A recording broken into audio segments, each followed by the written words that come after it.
Excellencies, today we are focused on saving our citizens and economies from the effects of the global pandemic.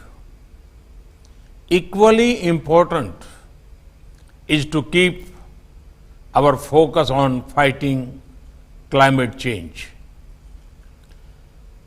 Climate change must be fought not in silos, but in an integrated, comprehensive, and holistic way.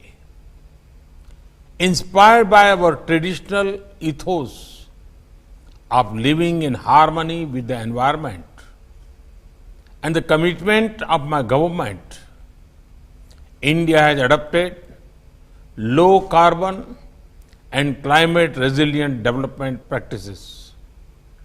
I am glad to share that India is not only meeting our Paris Agreement targets, but also exceeding them. India has taken concrete action in many areas. We have made LED light popular.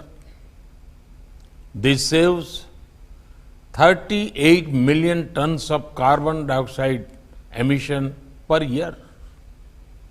Smoke-free kitchens have been provided to over 80 million households through our Ujjwala scheme. This is among the largest clean energy drives globally.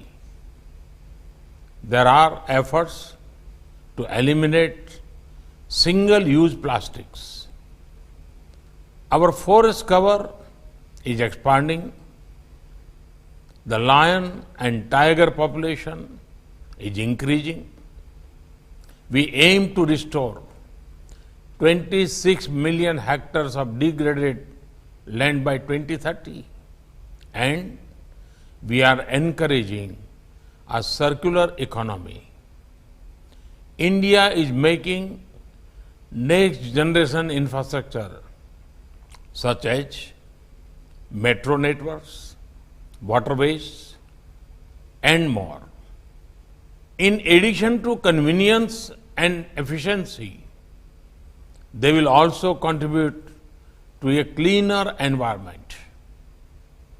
We will meet our goal of 175 gigawatt of renewable energy well before the target of 2022. Now, we are taking a big step ahead by seeking to achieve 450 gigawatts by 2030.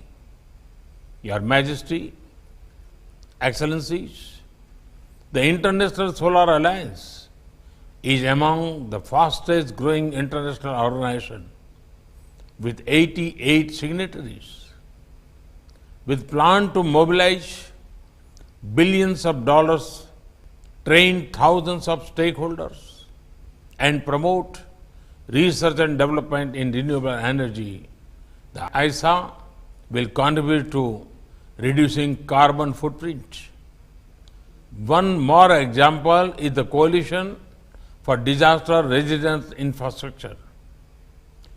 18 countries, including 9 from among the G20 and 4 international organizations, have already joined the coalition. CDRI has started work on increasing resilience of critical infrastructure. Infra damage during natural disaster is a subject that has not got the attention it deserves. The poorer nations are especially impacted by this. Therefore, this coalition is important. Your Majesty, Excellencies, this is the best time for further increasing research and innovation in new and sustainable technologies. We should do so with a spirit of cooperation and collaboration.